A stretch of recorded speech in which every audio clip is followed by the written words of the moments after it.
É uma alegria para a gente poder estar aqui com vocês. Encerramento da EBD, né? Queria que a gente se concentrasse num texto. Você já pode ir abrindo aí. Tessalonicenses, capítulo 5, versos 1 e 2. Essa aguinha para mim, né? Eu trouxe água, mas vocês botaram água aqui para mim. Eu já vou beber.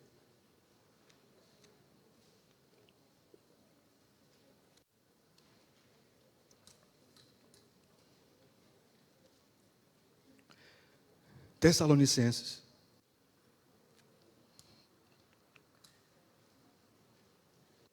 Capítulo 1.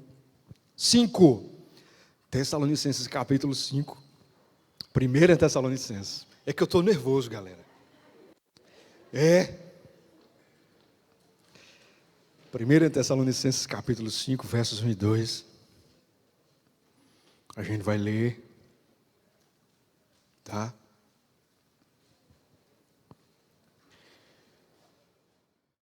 Eu vou ler, vocês acompanham aí. Que diz assim. Eu peguei uma tradução bem diferenciada. Eu não tenho o costume de pegar essa tradução.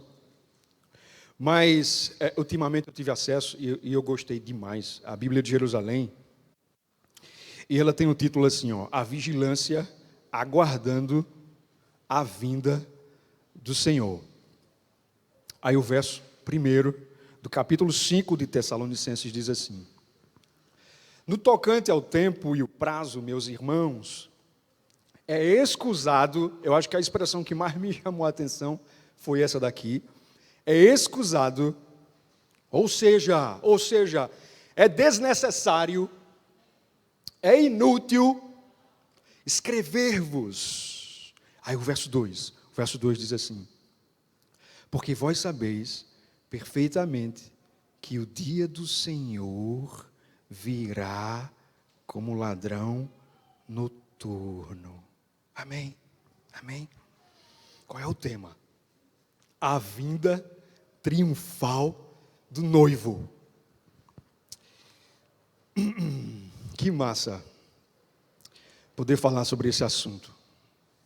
Altamente importante, necessário. Particularmente eu sou muito grato a Deus por essa riquíssima oportunidade de estudarmos juntos sobre isso. Grato também a Felipe, toda a sua equipe de líderes, todos que fazem parte aí dos teams aqui da Central. Meu muito obrigado também ao pastorzão André pela confiança. Coração para o senhor, viu? Galerinha terráquea, vejam só.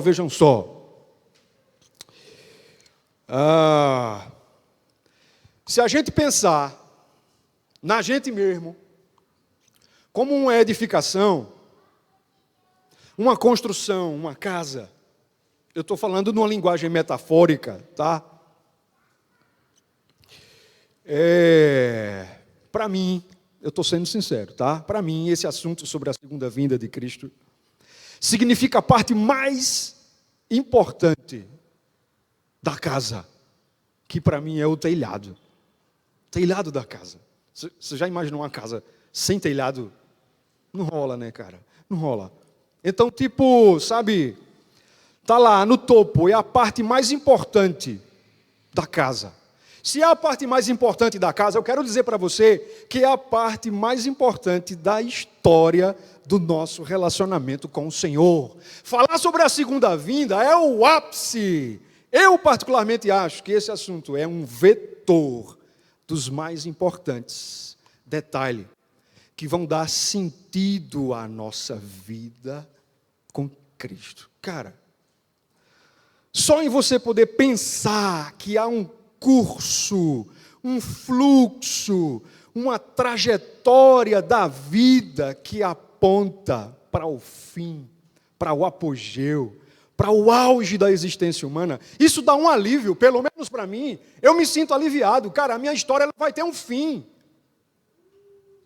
A vinda gloriosa do noivo. Isso é para a gente, sei lá, sabe? Olhar e ufa, sabe? Eu digo isso porque eu acho que esse assunto gera certezas no nosso coração. Ou pelo menos deve gerar âncoras para a nossa alma. Falar da segunda vinda.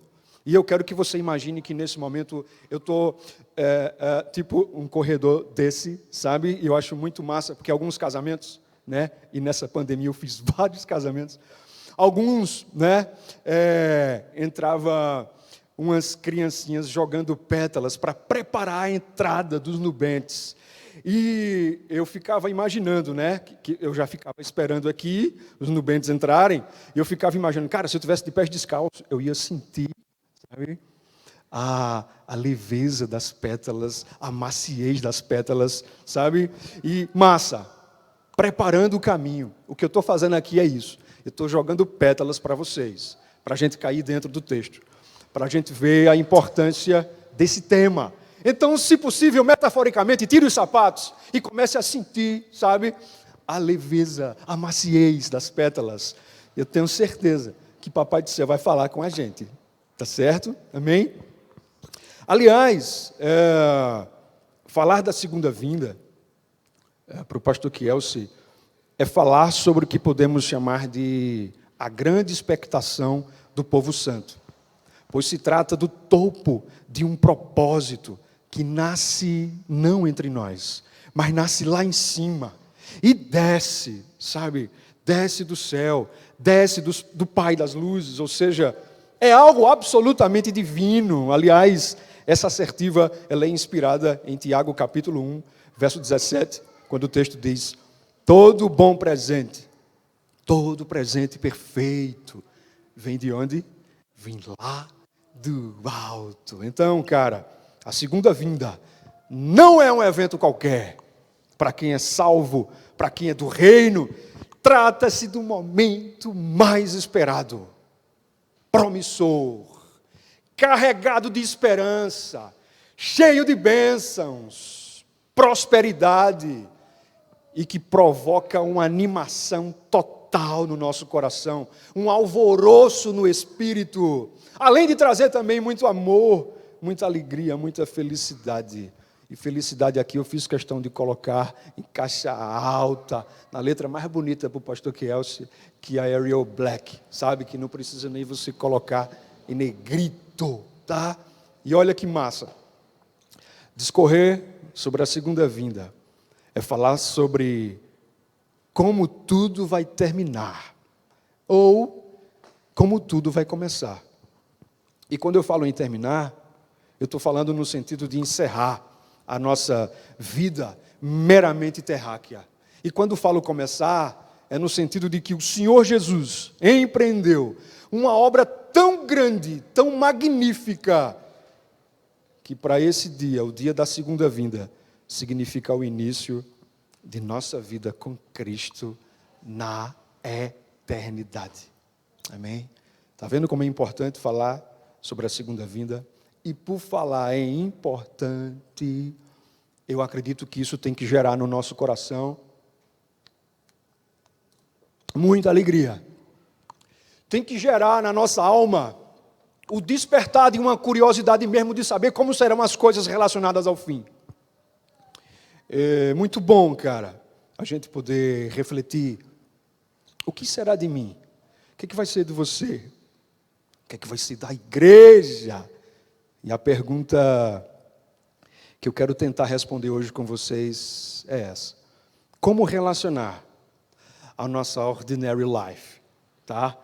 A nossa vida ordinária, a nossa vida comum, com esses eventos escatológicos que vocês estão vendo desde segunda-feira, relacionados aqui na Bíblia, tá? Quando falo de vida ordinária, eu estou falando de incertezas.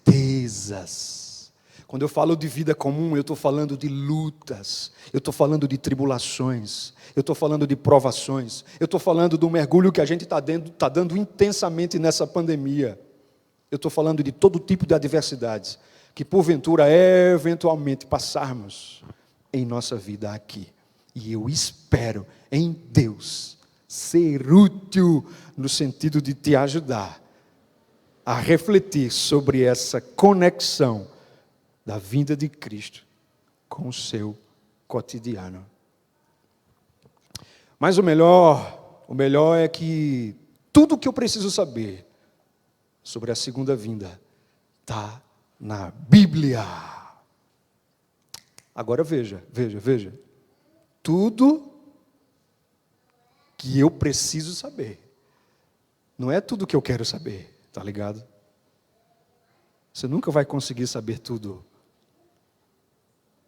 Mas estamos no lucro, porque a Bíblia está na nossa língua. Você tem NVT, NVI, King James, você tem NAA, você tem NTLH, você tem a Bíblia de Jerusalém, que eu trouxe hoje para vocês. Meu Deus, é muita facilidade a gente ser feliz, cara. Então eu posso dizer que o que estarei falando hoje é de uma proposta que pode sim dar sentido à minha existência. Você pode estar aqui hoje, tá? Vislumbrando, talvez até espantado com o que você estudou sobre a segunda vinda. Mas o meu desejo é que você consiga trazer tudo para o seu dia a dia. O meu desejo é que você consiga refletir sobre o seu cotidiano. O meu desejo é que você comece a fazer conexões com a sua própria existência. Esse é o meu objetivo. E pensando sobre isso, aí a minha mente dá uma vagada, né? Estudando sobre isso, lendo sobre isso, se inteirando sobre isso. Lógico que na Bíblia, eu fico pensando, cara, é como se a gente montasse, desmontasse e remontasse um quebra-cabeça. Sabe aquele Lego Class, aquelas pecinhas também? Eu fico pensando, cara, é como se a gente fizesse isso, né? Algo muito lúdico, montar, desmontar, remontar. E eu fico observando o Lucas fazer isso, o prazer que ele sente. Pai, eu montei. Pai, desmontei. Pai, montei de novo. Ele gostou de montar, cara. E ele gosta dos quebra-cabeças, ele gosta também, né, do Lego. E eu fico pensando, cara, estudar sobre a segunda vinda tem que ser isso na nossa vida. Metaforicamente, lógico, né? Lógico. Porque quando a gente faz isso repetidas vezes, estudando repetidas vezes, é como se a gente estivesse montando, desmontando e remontando a nossa história com o Senhor da história. Lembre-se que Ele escreve a nossa história. Então, quando você consegue montar as pecinhas, olha a loucura do pastor Quias, viaja aqui comigo. É como se você estivesse conseguindo, sabe, se ver nas pecinhas montadas. É como se você estivesse se vendo ali naquelas imagens com Deus. Várias imagens. A história da sua vida. Você perto de Jesus. Jesus perto de você. Jesus abraçando você. Você sendo salvo por Ele. E é bom a gente montar, porque às vezes a gente esquece do dia da nossa salvação. Então, quando a gente consegue montar de novo, sabe? Aí, cara, nesse dia aqui eu me converti. Nesse dia aqui Deus tocou na minha vida. Então, é essa sensação de alegria, de reencontro, que nós precisamos sentir na medida que nós estivermos mergulhados nos estudos da segunda vinda. Então hoje, precisamente hoje, Ele, o Senhor Jesus, está sentado, e eu fico imaginando Ele sentado, reinando absoluto, sendo superior sobre todo o universo, mas a sua palavra diz que Ele voltará de forma majestosa para julgar as nações e viver comigo e com você, com a gente, a sua igreja. Cara, como não crer que Ele vai voltar? Como não crer na doutrina da segunda vinda do nosso Senhor? E pensando exaustivamente sobre esse tema, me veio um estalo. Cara, eu vou falar sobre a gente. Eu vou falar sobre a igreja. Nas leituras que eu fiz, o que mais me chamou a atenção foi, que comportamento a igreja deve assumir diante do retorno do noivo.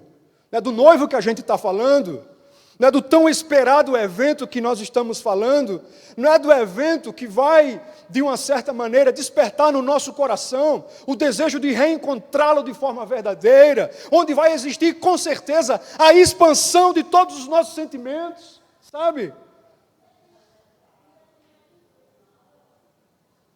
Esperar o noivo. Dentro dessa proposta de abordagem sobre a segunda vinda do noivo, a gente vai tentar explorar um pouco a ideia que perpassa o meu comportamento, tá? E é justamente aqui que eu pretendo fazer essa conexão com esse tema. Tentar pensar em juntar a segunda vinda com a nossa vida ordinária, com a nossa vida simples. Como a igreja deve esperar? Como é que nós devemos nos comportar? O que Deus deseja para a igreja que está aqui na terra, vivendo hoje? Como Deus quer que eu haja em minha vida, no dia a dia, esperando Ele? O que é que Ele quer de mim? E aí, você se depara com muitas teses, muitas dissertações, artigos, muitas perspectivas, as mais diferentes que você possa imaginar. E aí é bom você se cercar de autores equilibrados, que você sabe que produzem uma teologia sadia. E aqui eu já quero dar os créditos para os caras que me ajudaram a escrever isso aqui, tá? Martin Lloyd Jones, Shedd, Stott, Barclay, Hendrickson, Wiersbe, Mark Dever, o fofinho Hernandes Dias Lopes, né? Muito fofinho Hernandes, Arival Dias Casemiro, Franklin Ferreira, Leandro Lima, esses caras me ajudaram a escrever isso aqui. E aqui eu percebo que eles me serviram com muita ternura, sabe? Com muita fineza, com muita seriedade, muita retidão. E é muita teologia, porque esses caras, eles produzem muito conteúdo e de qualidade exponencial. E eu confesso e assumo, jamais eu teria condições de pensar e refletir sobre esse tema sozinho. Não tem como. Por isso, onde esses caras estiverem, #amo tudinho. Tá? Bem, falar sobre a segunda vinda. Vamos lá. Joguei as pétalas. Espero que você tenha aí pisado nas pétalas, preparado o caminho. Falar sobre a segunda vinda é peso. E eu quero dar um spoiler para vocês, tá? Já que nós estamos propondo falar sobre como deve ser o nosso comportamento diante da chegada do noivo, a sacada da teologia paulina é que a igreja deve se preocupar apenas com a manutenção da sua vida espiritual. Você tem que entender isso, tá? Se preocupar tão somente com a sua vida espiritual. Pastor, e os detalhes? Aqueles detalhes sobre a datação, dia, hora certa. A gente precisa saber. Eu já vou dizer para você, não faz parte da nossa competência. Nada de especulação, certo? Vamos mergulhar em algumas ideias, que eu chamo aqui de princípios, orientações, que eu garanto para você que foram extraídas tão somente da palavra do Senhor. Então vamos lá. Vamos ler de novo aí? Bora? Vamos ler baixinho, em silêncio. 1 Tessalonicenses, capítulo 5, versos 1 e 2. A gente vai ler, você vai ler baixinho aí, só no seu pensamento, tá? Vamos ler de novo. Só no seu pensamento.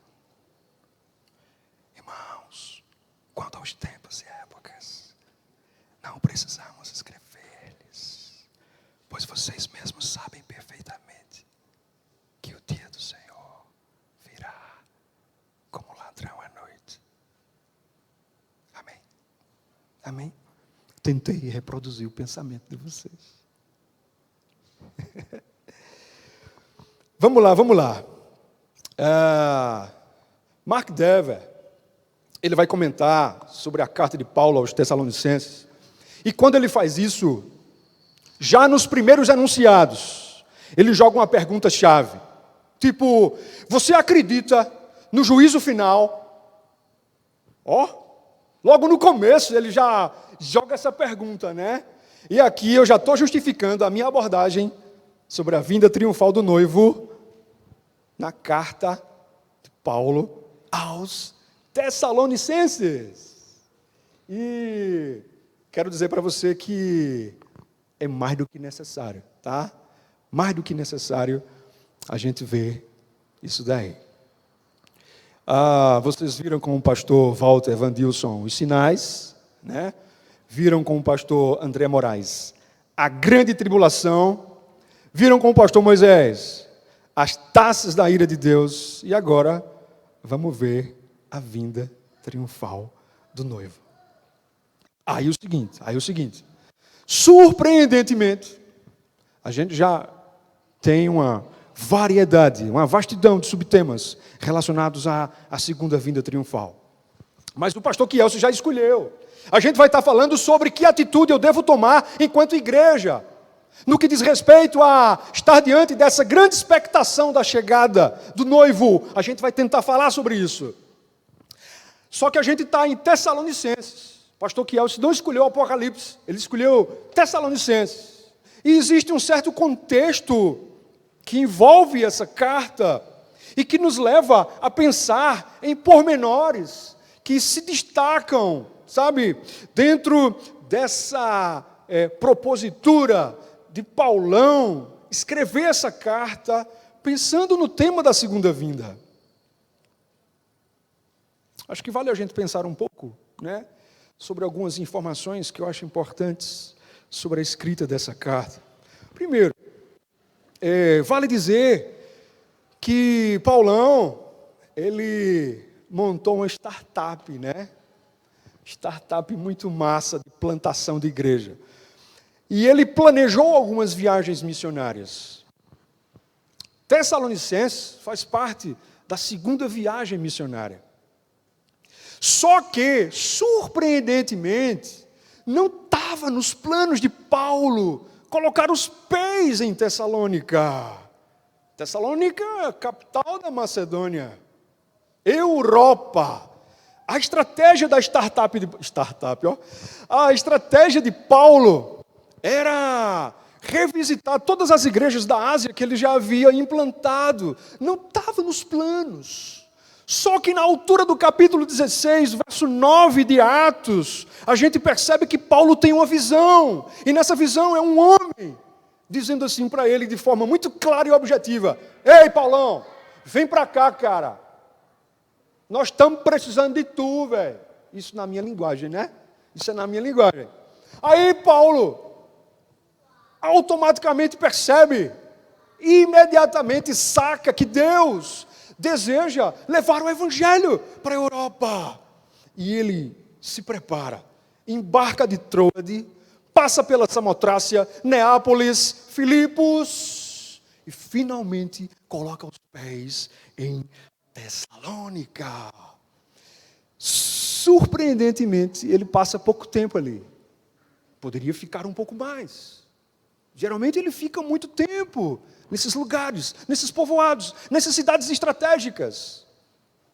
Só que ele não fica, ele fica apenas 3 semanas, 3 sábados consecutivos, diz a palavra de Deus. Ele vai pregar na sinagoga de Tessalônica. Só que a mensagem que ele prega nessa cidade, Tessalônica, durante esse tempo curtíssimo, é suficiente para causar talvez um dos maiores rebus ali daquela região.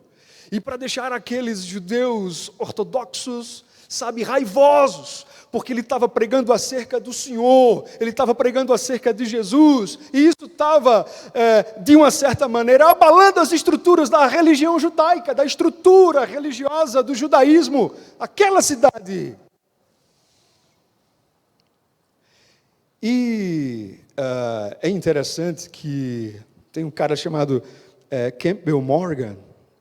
Ele diz que a invasão da Europa certamente não estava na mente de Paulo, como eu disse para vocês, mas evidentemente estava na mente do Espírito Santo. Sabe? Então, uma das peculiaridades que a gente vê nessa viagem missionária de Paulo é que ela foi estrategicamente planejada pelo Senhor. Então, Tessalônica, ela tem que ser olhada por nós de uma maneira, sabe, um pouco mais amorosa, eu diria. Porque Deus estava querendo fincar o evangelho na Europa, né? E Tessalônica, eu diria que era algo especial, sabe? E Paulo chega em Tessalônica, como eu já disse para vocês, passa 3 semanas, é o suficiente para causar todo o rebuo. Ele aproveita na sua doutrinação, fala muito acerca da volta do Senhor.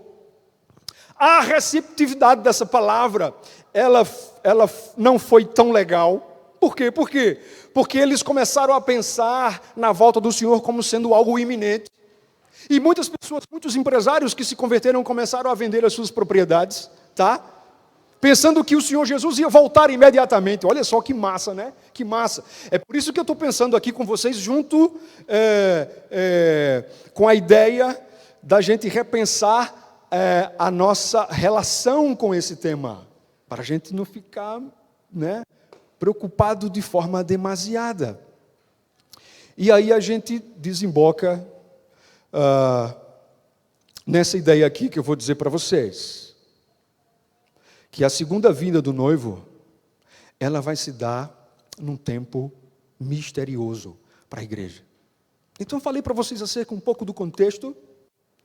E aqui no verso 1, Tessalonicenses capítulo 5, diz assim: irmãos, quanto aos tempos e épocas, não precisamos escrever-lhes. Paulo já tinha passado por Tessalônica, pregado sobre a segunda vinda. A recepção foi meio estranha, porque eles interpretaram de forma talvez equivocada, né? E eles apressaram demais a segunda vinda do Senhor, e eles começaram a colocar em prática algo que Paulo não tinha ensinado, e começaram a surgir dúvidas. As pessoas estavam morrendo, e eles ficaram, sabe, puxa vida, e Jesus não vai voltar não? E para onde vai essa galera que está morrendo? Né? E a dúvida pairando na cabeça da galera. E aí é preciso a gente pensar num contexto imediato. Vamos lá. Capítulo 4 de Tessalonicenses, capítulo anterior, né? Versos de 13 a 18. Diz assim, capítulo 4, versos de 13 a 18. O apóstolo respondendo uma pergunta daquelas bem assertivas, bem direcionadas, aquelas perguntas torpedo, né? Diz assim: irmãos, não queremos que vocês sejam ignorantes quanto aos que dormem, para que não se entristeçam como os outros que não têm esperança. Se cremos que Jesus morreu e ressurgiu, cremos também que Deus trará, mediante Jesus e juntamente com Ele, aqueles que nele dormiram. Dizemos a vocês, pela palavra do Senhor, que nós, os que estivermos vivos, os que ficarmos até a vinda do Senhor, certamente não precederemos os que dormem, pois, dada a ordem, com a voz do arcanjo e o ressoar da trombeta de Deus, o próprio Senhor descerá do céu, e os mortos em Cristo ressuscitarão primeiro. Depois disso, os que estivermos vivos, seremos arrebatados juntamente com eles nas nuvens, para o encontro com o Senhor nos ares. E assim estaremos com o Senhor para sempre. O verso 18 fala: consolem-se uns aos outros com essas palavras. Beleza? Olha o contexto. Paulo estava respondendo algo parecido com o nosso capítulo 5. Tá? Eventos relacionados à segunda vinda. Paulo falou sobre os que morreram em Cristo. Havia aquela dúvida: mas e os meus pais que morreram, Paulo? E aí? E é interessante que eles passaram todas essas dúvidas para Timóteo. Timóteo que trouxe para Paulo essas dúvidas, né? Massa essa interação. Agora, nesse texto que nós lemos de Tessalonicenses, que é o nosso texto base, Paulo vai responder mais uma pergunta da igreja. Dessa vez, ele responde a respeito do tempo e da forma, ou do tempo e das épocas. Tudo relacionado à segunda vinda. Então, no capítulo 4, foi sobre os que morreram em Cristo. Entendeu? E agora, a galera quer saber sobre o tempo, sobre a época, sobre a era. Cara, pelo que está posto aqui, ó, se você pegar a tradução, nova tradução na linguagem de hoje, que diz assim: irmãos, vocês não precisam que eu lhes escreva a respeito de quando e como essas coisas vão acontecer. Se você pegar a NVI, irmãos, quanto aos tempos e épocas, não precisamos escrever-lhes. A gente consegue deduzir logicamente que Paulo já havia ensinado a igreja de Tessalônica acerca dessas perguntas, sabe? Sobre a segunda vinda, tempos e épocas. Quando a gente amplia o contexto, lá no começo da carta, capítulo 1, verso 10, você vai ver que Paulão faz um recap do que tinha ensinado. E também escrevia sobre a confirmação da fé desses irmãos de Tessalônica. E que agora restava tão somente esperar dos céus o Filho de Deus, a quem ressuscitou dos mortos. Então a gente percebe que Paulo já tinha falado sobejamente sobre esse assunto. Só que na prática, eles não conseguiram manejar o que haviam aprendido com Paulo. E é interessante quando a gente pega essas palavras, né? Tempo e épocas. É o Cronos e o Kairos. Cronos, que a gente costuma dizer que é o nosso tempo, né? A gente não fala. Cronos é o tempo do homem. Kairos é o tempo de Deus.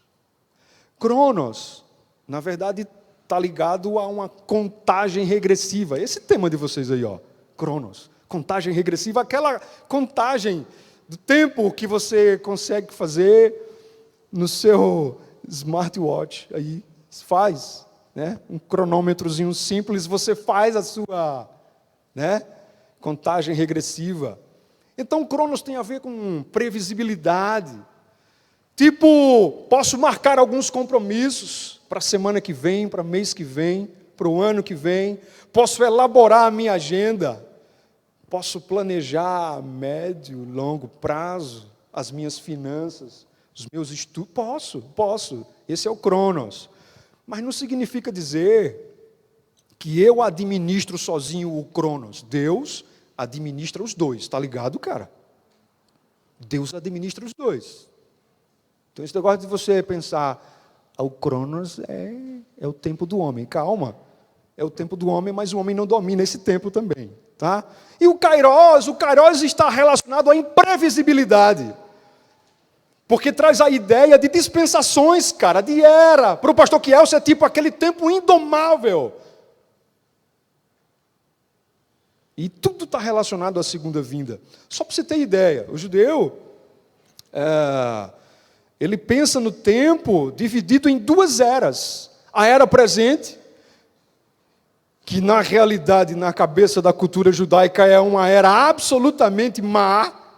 E é por isso que eles reúnem essa expectativa do coração para um futuro, para o dia do Senhor. Essa ideia do dia do Senhor, da segunda vinda, é muito bem extraída, adaptada a partir das considerações feitas pela teologia do Antigo Testamento. É muito bom que a gente pense muito sobre isso, tá? E a era futura para o judeu seria, né, a segunda era. E essa era futura seria justamente a época em que Deus estaria dominando tudo. A era de ouro do Senhor. Mas Barclay fala que entre uma era e outra vem o dia do Senhor, tá? Então você veja que Paulo está falando sobre algo muito importante. É sobre isso que Paulo está escrevendo no verso 1. Não precisamos escrever para vocês sobre Cronos e sobre Kairos. Vocês estão querendo saber? Demais. Aquietem o vosso coração. Nessa pandemia, eu acho que se criou no nosso coração, eu estou falando por mim, uma expectação imediata da chegada do Senhor. Os primeiros meses ali da pandemia, puxa vida, cara, o mundo está se acabando. Lidiane e Lucas, vamos orar, né? Que nada, rapaz, não é assim que a coisa funciona, né? Então, voltando para a análise, eles já haviam recebido ensinamento sobre esse tema. Em outras palavras, sendo bastante objetivo, essas perguntas elas foram deslocadas. Elas foram perguntas repetitivas, desnecessárias, descabidas, perguntas escusas, inúteis. Contudo, eram perguntas que revelavam dúvidas no coração. E ainda para reforçar essa escatologia de Paulo, o que é que a gente tem que fazer? Refletir um pouco sobre a escatologia de Jesus. Quando for hora de parar, vocês me catuquem, viu? Vocês me chamem aí, tá? A escatologia de Jesus, a maneira como Jesus enxergava as coisas, e Ele era o próprio Deus, nós precisamos considerar a escatologia de Jesus para a gente refletir sobre a segunda vinda dele mesmo, tá? Atos capítulo 1, versos 6 e 7, para mim é um texto absurdo, né? É um texto chave e que ganha contornos muito brilhantes, aquelas molduras muito bem modeladas, porque é um texto onde mostra Jesus ensinando com toda a sua glória. Ele estava com o corpo glorificado, né? Estava diante dos seus discípulos aqui que já são tratados por Lucas como verdadeiros apóstolos. E é interessante que eles estavam conversando, com certeza já estavam começando a discernir as palavras de Jesus, eles estavam recebendo instruções de Jesus, né? E daí eles perguntam para o Senhor Jesus: Senhor, é nesse tempo que vais restaurar o reino de Israel? E aí Jesus ele responde na lata, né? Não lhes compete saber os tempos ou as datas que o Pai estabeleceu para a sua própria autoridade. Lembra que eu falei para você que a segunda vinda ela é misteriosa? Falei um pouco atrás. A segunda vinda ela é misteriosa. A segunda vinda ela é mistério mesmo. E aí, quanto mais a gente se apegar a uma teologia mais próxima dos apóstolos, melhor. E pegando esse embalo, há uma premissa baseada nesse mesmo texto que nós acabamos de ler de Atos, capítulo 1, versos 6 e 7, elaborada por muitos autores reformados, tá? Que, na minha opinião, são produtores de uma teologia mais próxima dos apóstolos. E eles dizem assim, praticamente numa só voz: o dia da segunda vinda de Cristo não foi revelado aos anjos, nem a nós. É da autoridade exclusiva do Pai. E eu acho isso massa, né? Agora, olha o que nos diz o texto de Mateus. Vamos lá, escatologia de Jesus. Mateus capítulo 24, verso 36. Diz assim, quanto ao dia e a hora, ninguém sabe, nem os anjos dos céus, nem o Filho, senão somente o Pai. Então, cara, o dia da segunda vinda de Cristo só é conhecido por quem? Por Deus. Qualquer especulação sobre essa data é perda de tempo, é desobediência ao ensino bíblico.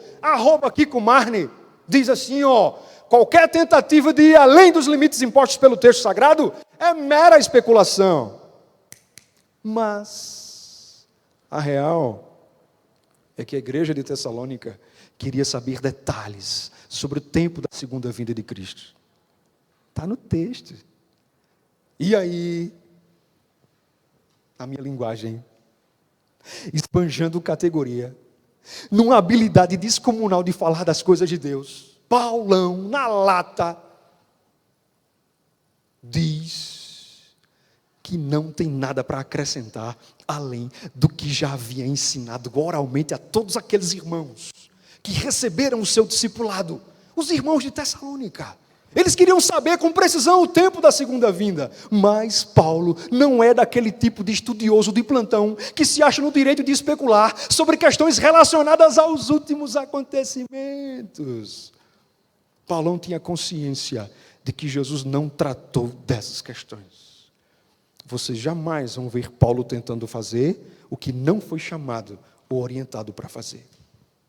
Ele já havia ensinado à igreja que a ninguém foi dado conhecer com precisão o tempo exato da segunda vinda de Cristo. Somente Deus conhece esse dia. Então, é assim que eu finalizo a minha primeiríssima consideração. A segunda vinda do noivo se dará num tempo misterioso. Amém?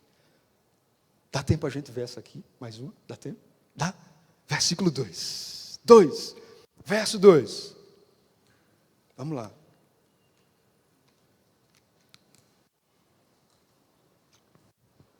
Verso 2 diz assim, 1 Tessalonicenses capítulo 5, verso 2.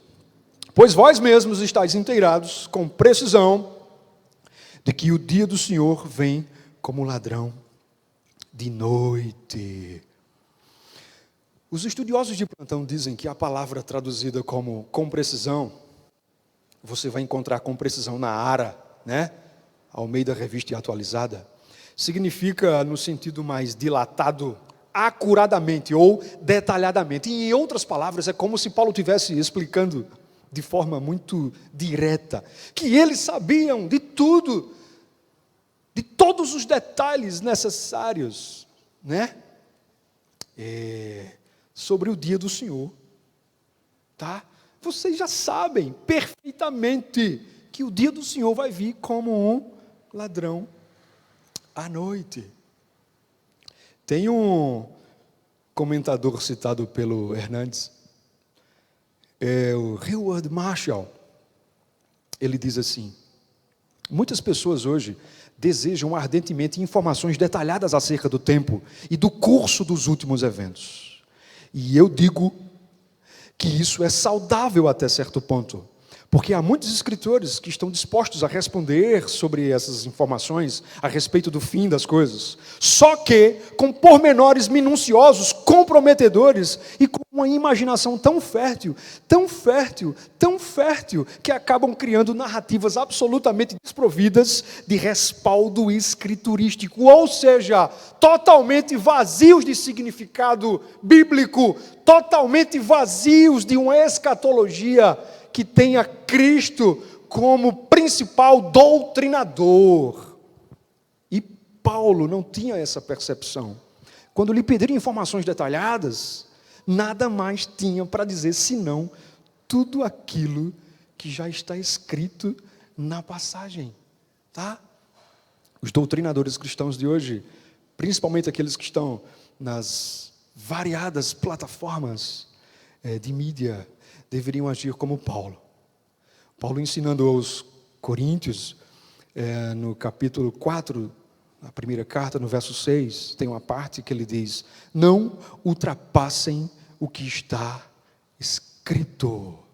Então, recapitulando o verso 2, o dia do Senhor virá como ladrão de noite. Então, observe comigo que essa explicação de Paulo, ela tem respaldo nos ensinamentos de Jesus. Mateus 24, 43 diz assim: mas considerai isso, se o pai de família soubesse a que hora viria o ladrão, vigiaria e não deixaria que fosse arrombada a sua casa. Veja, presta atenção, estou falando aqui do mesmo texto que Jesus apresenta a sua escatologia. E, na verdade, é o mais completo sermão profético registrado nos evangelhos, proferido pelo Senhor Jesus. E o assunto central é a segunda vinda. esse mesmo capítulo, no verso 36, Jesus diz: mas a respeito daquele dia e hora, ninguém sabe, nem os anjos dos céus, nem o Filho, senão o Pai. E eu acho fantástico que essa escatologia de Jesus, essa perspectiva doutrinária do nosso Senhor, passa para os apóstolos. Pedrão, ele reproduz com maestria os ensinamentos do Senhor. 2 Pedro capítulo 3, verso 10, o texto sagrado diz assim: o dia do Senhor, porém, virá como ladrão. Os céus desaparecerão com um grande estrondo, os elementos serão desfeitos pelo calor, e a terra, e tudo que há nela, será desmudada. Então, meu querido, minha querida, a volta triunfal do noivo, além de ser misteriosa, será uma irrupção de assalto. Ele vai vir como um ladrão. Contudo, nós poderemos ver ainda Jesus dizendo em Mateus capítulo 24, que essa vinda pode ser comparada a um relâmpago, que sai do Oriente e vai até o Ocidente. Está lá no verso 27. Porque assim como o relâmpago sai do Oriente e se mostra no Ocidente, assim será a vinda do Filho do Homem. Ela será como abrir e fechar de olhos. Quando você ouvir o Senhor nos ares, quando você perceber o Senhor chegando, não haverá mais tempo de você se preparar. Terminando as minhas palavras, a vinda triunfal do noivo será misteriosa e será de assalto. Vem como ladrão. Últimas observações para a gente em relação ao que acabamos de estudar, de ver, de forma superficial, admito. Mas eu acredito também que a gente viu a esperança de Paulo aqui. Paulo escrevendo para aqueles irmãos, cheio de dúvidas. Paulo traz segurança para aqueles irmãos. Eu não sei se você percebeu, mas Paulo fala com um certo entusiasmo. As palavras de Paulo, elas são carregadas de certeza. Ele diz assim: irmãos, eu não quero que vocês sejam ignorantes acerca dos que dormem. Olha só, que massa, né? Olha a segurança de Paulo, cara. Então você vê ali, sabe, preocupação de Paulo e ao mesmo tempo a fé de Paulo falando acerca do seu Senhor que vai vir com poder. E aí eu fico pensando, eu quero isso para mim. Eu não estou assim ainda não. Eu quero isso para mim, cara. Porque cada texto que a gente lê sobre a segunda vinda, isso tem que me encorajar. E é aqui que a gente começa a fazer conexões com a nossa vida, sabe? A nossa vida está muito solta, pelo menos eu tiro por mim. Falar sobre a segunda vida é você conseguir reunir emoções suficientes para você desejar a volta do Senhor. A gente desenvolve tanto ansiedade aflitiva para as coisas, né? As coisas simples da vida, desculpa, simples, entre aspas, né? Porque para mim nada há de mais especial do que a volta do Senhor. Lembre-se do telhado, a parte, né, mais importante da casa. É o cume, é o resultado do nosso relacionamento com Deus. Sabe? Isso tem que gerar expectação no nosso coração. Então nós precisamos resgatar coragem das Escrituras quando elas falam sobre a segunda vinda do meu Senhor. Estou esperando sim o meu Senhor. Eu preciso me sentir estimulado, incentivado. Eu estou falando no sentido de modificar toda a percepção da minha vida. Como que eu enxergo a minha vida hoje? Como é que eu estou enxergando o sofrimento da minha vida hoje? Como é que eu estou enfrentando a tribulação da minha vida hoje? Como é que eu estou lidando com as provações da minha vida ordinária hoje? A minha vida terráquea, sabe? Pastor, e como é que eu devo olhar? Cara, você vai olhar E você vai se alimentar da certeza: eu estou passando por tudo isso, mas o meu Senhor vai vir me buscar. Eu não tenho o domínio do Cronos, não tenho o domínio do Kairos, mas Ele tem o controle absoluto da minha vida. E eu vou decidir esperar. Amém. Terminando, eu queria orar. Tá? Se quiser fechar seus olhos, se feche.